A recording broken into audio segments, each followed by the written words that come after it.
સુરતમાં દશેરાના પર્વની ધામધૂમથી ઉજવણી કરાઈ। 70 ફૂટ ઊંચા રાવણનું દહન કરાયું। રાવણ બનાવવા માટે મથુરાની ટીમ બોલાવવામાં આવી હતી। છેલ્લા 49 વર્ષથી મથુરાની એક જ ટીમ દ્વારા રાવણ તૈયાર થાય છે। 40 દિવસ જેટલો સમય લાગ્યો રાવણનું પુતળું બનાવવામાં। વિવિધ આતશબાજી કરવામાં આવી।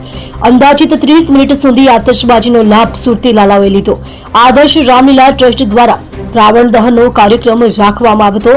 अलग अलग 4 जगह भव्य आयोजन किया। गृह राज्य मंत्री हर्ष संघवीए हाजरी आपी। राज्य गृह मंत्री हर्ष संघवीનું संबोधन रामचंद्र भगवानના नारा सूरतની धरती परથી लागे तो बुलंद अवाज होवा જોઈએ। अधर्म सामे धर्मનો विजय प्रतीक समान दशहराના પર્વની સૌને શુભકામના। આજે રાવણ દહન માટે આપણે આવ્યા છે। બીજી તરફ ડ્રગ્સ સામે ગુજરાત પોલીસનું એક અભિયાન નહીં પણ જંગ ચાલી રહી છે। ભગવાન રામચંદ્રના ચરણોમાં હું પ્રાર્થના કરવા આવ્યો છું કે ડ્રગ્સ સામેની લડાઈમાં વધુ સફળતા મળે।